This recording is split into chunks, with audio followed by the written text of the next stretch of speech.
Don't speak, Your Grace.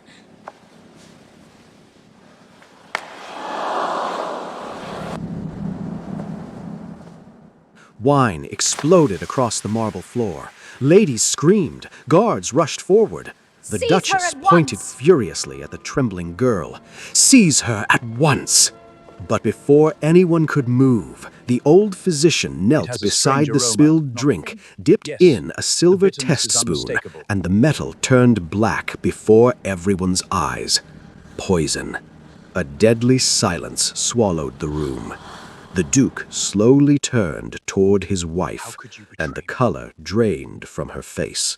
How did a servant no one respected uncover a plot that nearly destroyed the richest house in the kingdom? And why was the Duchess already smiling before the cup fell? Stay with us until the end, and please subscribe to the channel, because this story only gets darker from here. That moment at the ball did not begin with poison. It began weeks earlier, on a gray November morning, when Myrelle Dane arrived at the servants' gate of Evermere Hall with worn leather boots, a folded letter of reference, and a mother too sick to leave her bed. She had not come seeking fortune. She had come seeking work honest enough to buy medicine. The housekeeper, a narrow woman named Mrs. Potts, looked Myrelle up and down with the indifference of someone inspecting a piece of furniture. No warmth, no greeting, just a list of duties recited like a sentence. Floors by dawn, linens before breakfast, candles trimmed before the Duchess descended each morning. Myrelle accepted every word without complaint, said thank you, and was handed a plain gray apron. That alone made her unusual. The other maids warned her quickly, in hushed voices between chores, to become invisible. Do not linger near doorways, do not catch the Duchess's eye. The best day inside Evermere Hall was the day you went unremembered. She learned why on her third morning. A young footman had forgotten to polish the base of a silver candelabra in the dining room. Arabella noticed, not at dinner, not even at breakfast, but at the precise moment she chose to make an example of him. She held the candelabra to the light, turned her gaze on the boy, and dismissed him without raising her voice. That quiet fury was worse than shouting. He carried a month of wages and nothing else out of the hall before noon. No one spoke for the rest of the day. Myrelle kept her eyes on the floor, but she felt the silence press into everyone's shoulders like cold water. The Duke was different. She first saw him on a Tuesday, descending the east staircase before most of the house had stirred. He moved quietly for a man his size, carrying a cup of black coffee he had apparently poured himself, rather than summon someone to bring. He stepped carefully around two maids scrubbing the corridor on their knees, not through them, not past them with impatience, but around them, with deliberate attention to where their bucket sat. He said nothing. He did not smile, but he set his empty cup on the side table himself, rather than leave it on the floor for someone else to collect. Myrelle stored that somewhere careful inside her. Later that week, she saw him quietly double the coal ration for the kitchen staff without announcement, and speak to the stable master without condescension about letting the older grooms rest through the coldest morning hours. He was not warm, he was not open. There was something sealed inside him, something that had been closed for a long time. But he was not cruel. Inside Evermere Hall, that distinction meant everything. By the end of her first month, Myrelle had come to understand the nature of the place she had entered. The food served at the Duke's table was extraordinary. Pheasant glazed with dark plum reduction, bread that filled the back hallways with the scent of honey and yeast, wine arriving in bottles sealed with crested wax. The silver shone, the ceilings soared. But the people living beneath those ceilings were either frightened or entirely alone. And wealth, Myrelle had learned by then, was not the same as goodness. Arabella Evermere was most dangerous when she was being admired.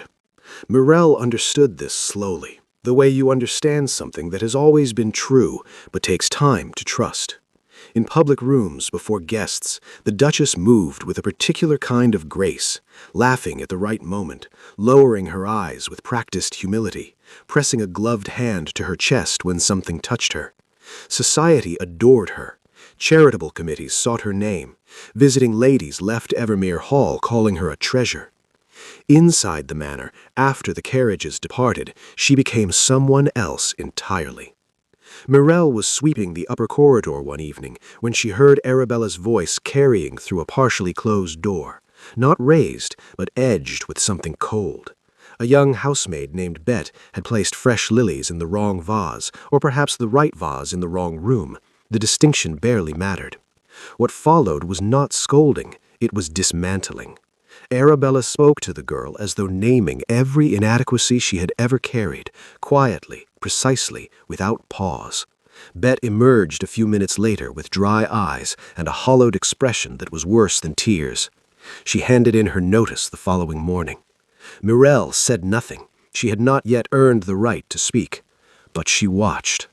She watched the way Arabella burned letters in the small sitting room fireplace on Thursday evenings, feeding them one at a time rather than in a bundle, as though each one required its own private destruction.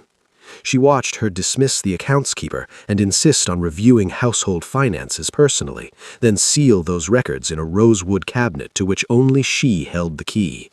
She returned from the jeweler's without the pearl brooch she had worn for years and told the Duke it had been misplaced. The older staff knew more than they admitted. One evening in the kitchen, while bread cooled on iron racks and the cook poured herself a small glass of elderberry wine, Mirelle listened as the older women spoke in the careful way of people who had decided some things were safer as whispers. They said the Duke had married Arabella after years of carrying a grief no one fully understood, a woman he had loved before, lost to illness, and never fully released. He had chosen Arabella for her stillness, her composure. He had mistaken control for calm. Once she became duchess, the composure remained only when it served her. What she resented most, Mirelle gathered, was the legal structure of the estate. Tristan held the titles. He held the trust arrangements. Without him, Arabella's access to the fortune she had grown accustomed to was considerably narrower than she had anticipated when she married into the Evermere name. She had spent years managing that frustration through purchases, through social influence, through selling pieces from the old family collection quietly enough that no inventory ever caught it. It was never enough. Lord Cassian Vale began appearing at Evermere Hall in October, always with an invitation, always at Arabella's specific arrangement. He was the kind of man who wore his charm deliberately, like a garment chosen for effect. Handsome in a rehearsed way, quick to laugh, and careful never to stand too close to the Duchess when others were watching. But Mirelle noticed the moments between the performance, the way Arabella's shoulders released when he entered a room, the way their conversations ended too abruptly, the words cut short precisely when a servant drew near. One afternoon, Mirelle was collecting unused tea things from the blue parlor when she heard Cassian's voice through the adjoining wall, low and amused.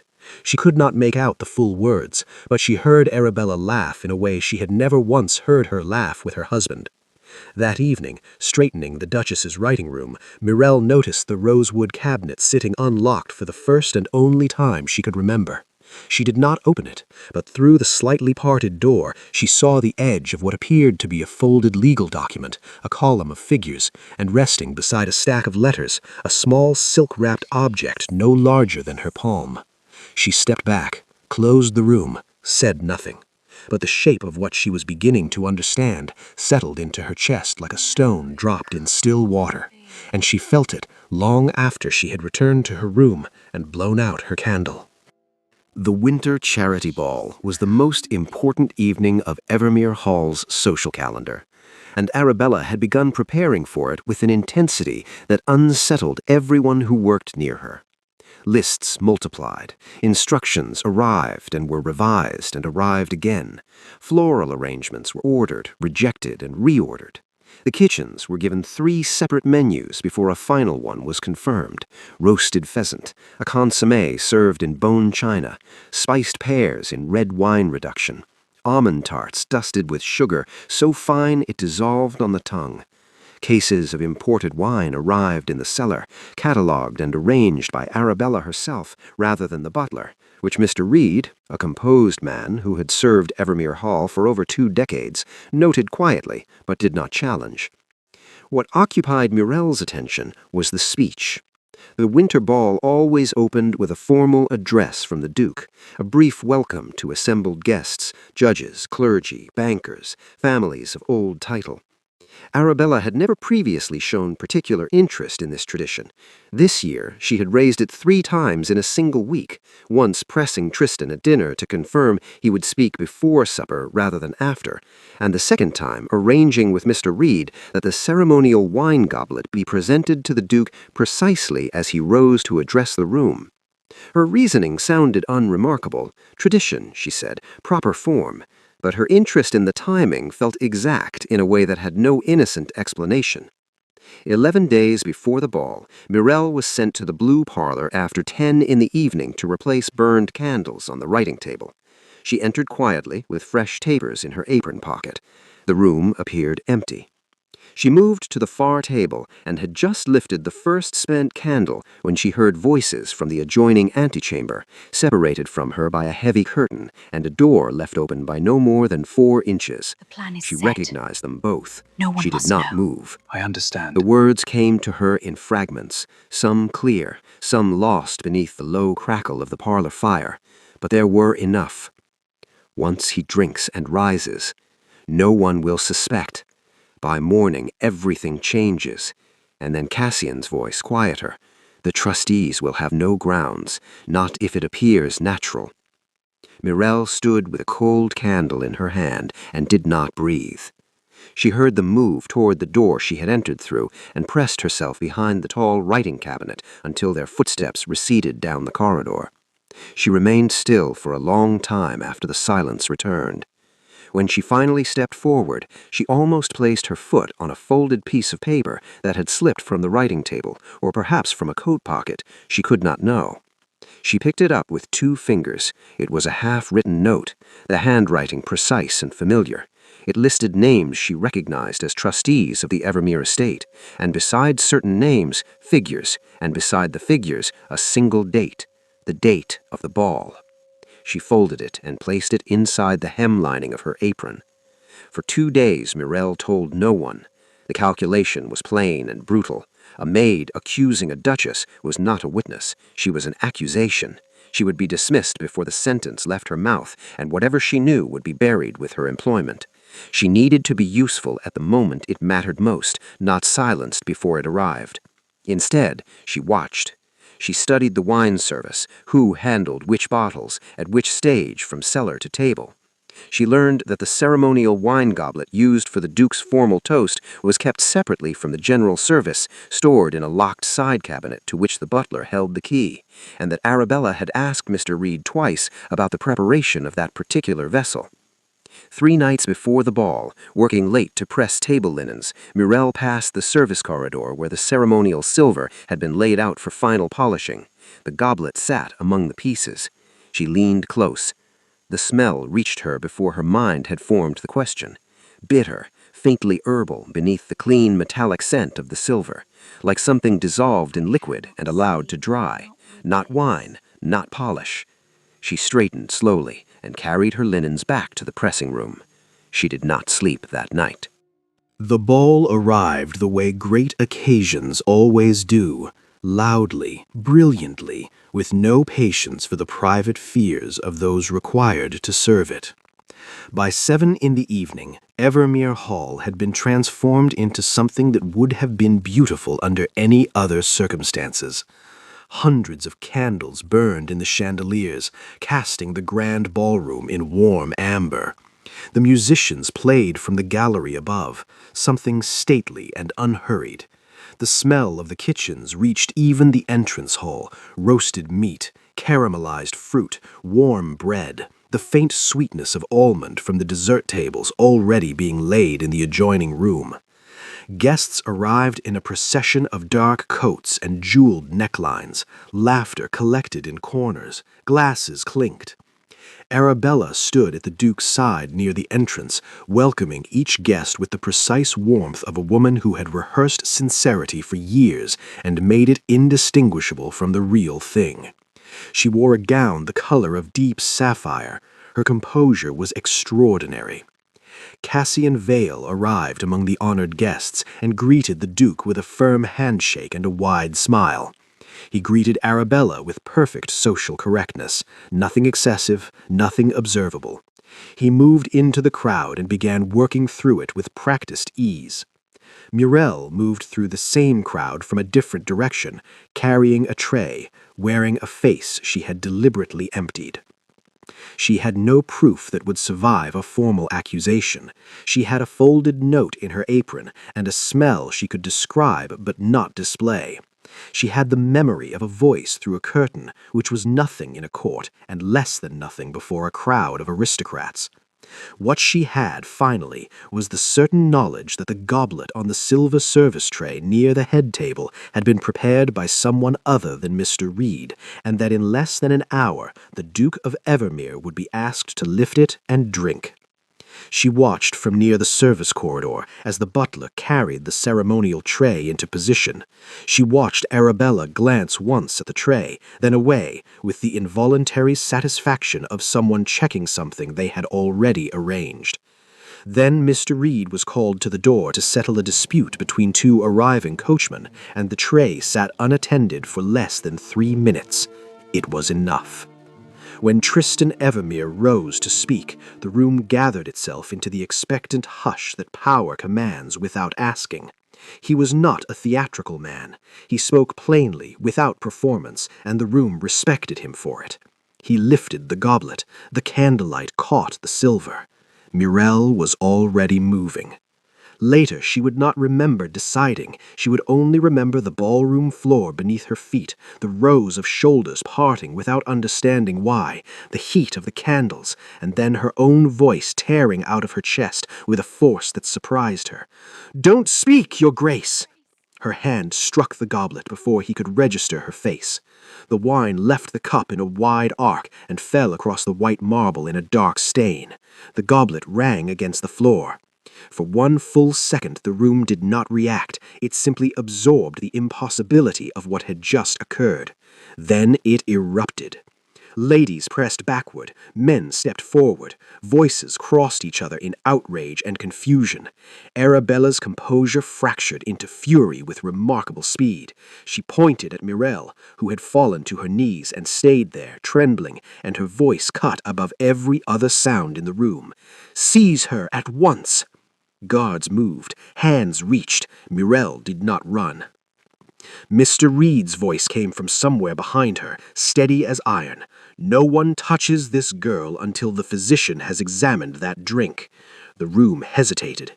Reed was 70 years old and had served this house before half the guests present had been born. His authority in that moment was not official, it was simply undeniable. The physician, who had been standing near the far wall and had already moved forward instinctively, knelt beside the spilled wine. He produced from his coat a small silver testing spoon, the kind that had been used in this kingdom for a century to detect the most common poisons of the nobility. He pressed it into the spreading liquid. He straightened slowly. The spoon was black from bowl to handle. Nobody spoke. The musicians in the gallery had stopped without instruction. The candles continued burning with complete indifference. In the silence, the only sound was the faint settling of the fire across the room. Tristan Evermere set down the empty air where his goblet had been and turned toward his wife. Arabella's face did not change expression, but every drop of color left it. For a moment, Arabella simply stood in the ruins of the evening and chose not to believe they were ruins. Then she began to cry. It was not the crying of a woman caught. It was the crying of a woman deeply wronged, and she produced it with considerable skill. The trembling lip, the pressed hand to the mouth, the disbelieving turn to face her husband, as though she too were a victim of something monstrous. She said Muriel had been erratic for weeks, said the servants had always resented her, said anyone with sense could see what was happening, a jealous, desperate girl planting a false accusation against a woman she had always envied. Several guests shifted uncomfortably. A few faces in the crowd showed the beginning of doubt. Arabella was, even now, extraordinarily convincing. Then Tristan asked one question. His voice had none of the performance that surrounded him. It was simply quiet and precise and impossible to look away from. Why did you arrange the wine service yourself?"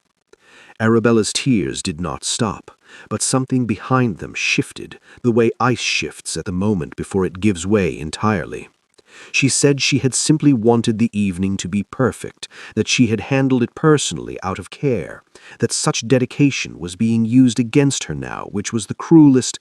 "Mr. Reed," the butler stepped forward.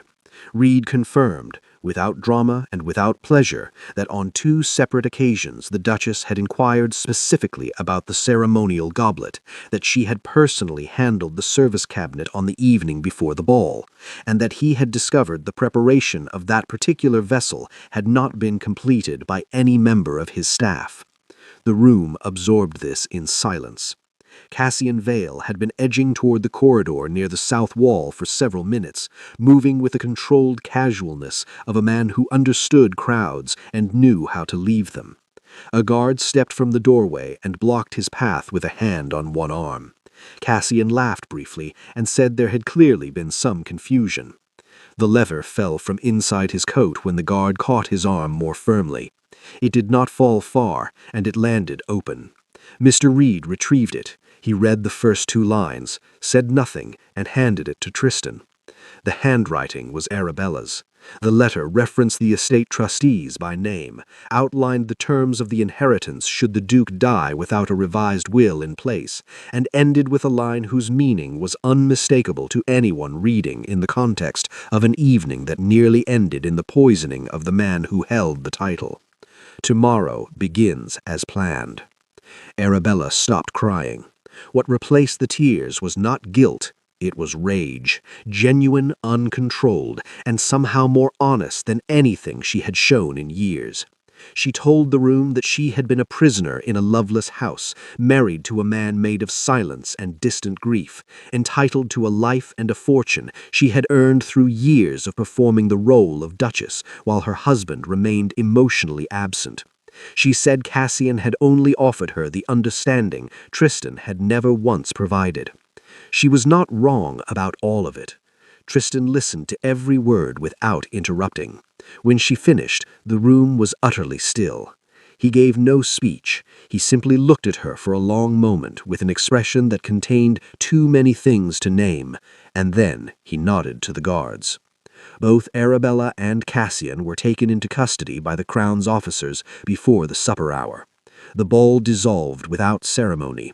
Guests retrieved their coats and departed in lowered voices, the evening's violence of revelation sitting heavily on them all. Mirelle was still kneeling on the marble near the stain of spilled wine. She had not moved. She was shaking with the particular exhaustion that follows the release of something long and tightly held. She expected to be thanked briefly and sent to her room. She expected perhaps a week's wages before dismissal. She had spent a maid's capital tonight, every invisible quality that kept a servant safe, and she knew it. Tristan crossed the floor to her. He did not gesture for her to rise. He crouched to her level, which was not what a duke did, and he looked at her directly. "What do you want? Tell me honestly. Tonight, before all of these people, ask me for anything you need." Mirelle looked up at him. "Medicine," she said, "for my mother, and honest work." The guests who had not yet reached the door heard her. A woman near the back of the room began crying quietly. A judge who was about to leave instead removed his hat and held it against his chest. Nobody spoke. The months that followed moved the way genuine change always moves, not in a single dramatic gesture, but in small and steady accumulations that one morning simply look like a different life. Arabella was stripped of her title before the Crown's Council. The investigation that followed revealed the extent of what she had quietly removed from the estate over the years. Old paintings, silver pieces, a set of emerald jewelry that had belonged to Tristan's grandmother, sold through a jeweler in the city who asked no questions. The recovered funds were returned. The disgraced pieces were catalogued. Cassian Vale was imprisoned, facing charges that would keep him confined for several years.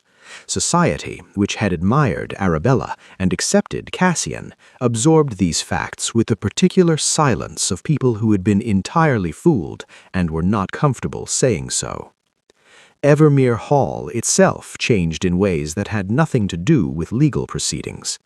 Bet came back, the young housemaid who had been hollowed out in a doorway and left the hall without a reference. She knocked at the servants' entrance in January, uncertain of her welcome.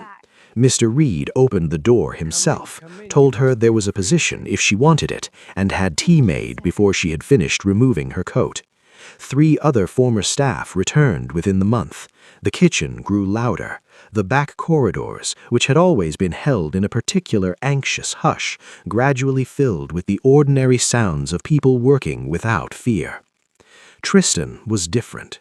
Not unrecognizable, he remained a quiet man, not given to speeches or demonstrations, but something in him had been forced open in the events of the winter ball, and having been opened, it seemed unable to close again. He began appearing in parts of the estate he had previously left entirely to others. He sat with the estate accounts himself. He learned the names of workers whose names he had never known. He asked questions about the village that ran along the southern edge of his land and began to attend to the answers. He asked Murrell, not as a formality, not in the manner of a man requesting a servant's input for appearances. He asked genuinely about how the household felt, about what the staff needed, about the charity arrangements that Arabella had publicly championed but privately neglected. She answered honestly because he asked honestly. It became a habit before either of them remarked on it. He visited her mother.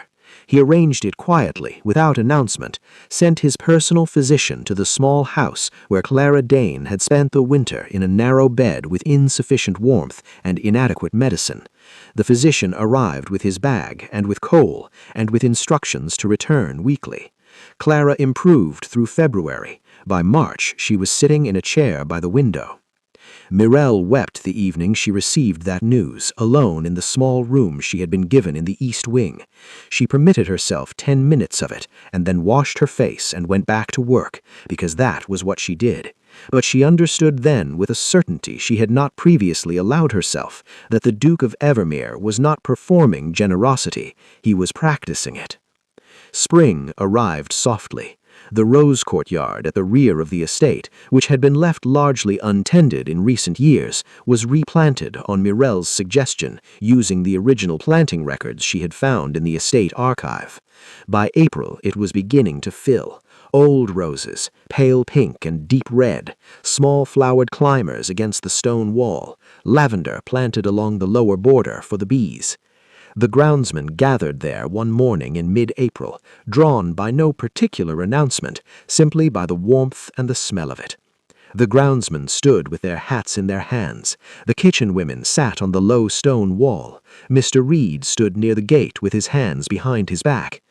Tristan walked into the courtyard with Murrell beside him. He had told no one in advance what he intended. He simply turned to her in front of them all, under the pale spring light, with roses opening on the wall behind her, and he said that Evermere Hall had for too long been a place where worth was measured by birth and title and the management of appearances.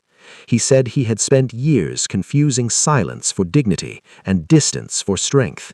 He said Murrell Dane walked into his house with nothing but her honesty and her courage, and had saved him in ways that went considerably beyond the evening everyone remembered. Then he knelt. Murrell looked at him for a moment without speaking. She had not dressed for this. She was wearing her working clothes, and her hands were ink-stained from the records she had been sorting that morning, and she was unprepared in every practical sense for what was happening. She said yes through tears, which surprised her, because she had always considered herself a woman who did not cry easily. The courtyard broke into noise, not the formal, controlled applause of a ballroom, but the unself-conscious sound of people who were genuinely happy and had no reason to pretend otherwise. By evening, the news reached the village. By the following week, it reached the city. Society received it with the mixture of surprise, admiration, and competitive romanticism that such stories always produce in people who have never had to earn anything they valued. Inside Evermere Hall, where it mattered, the reaction was simpler. The house was warm, the corridors were full, the roses were coming in. And for the first time in longer than anyone could clearly remember, the people who lived within those walls went to bed without wondering what the morning would bring.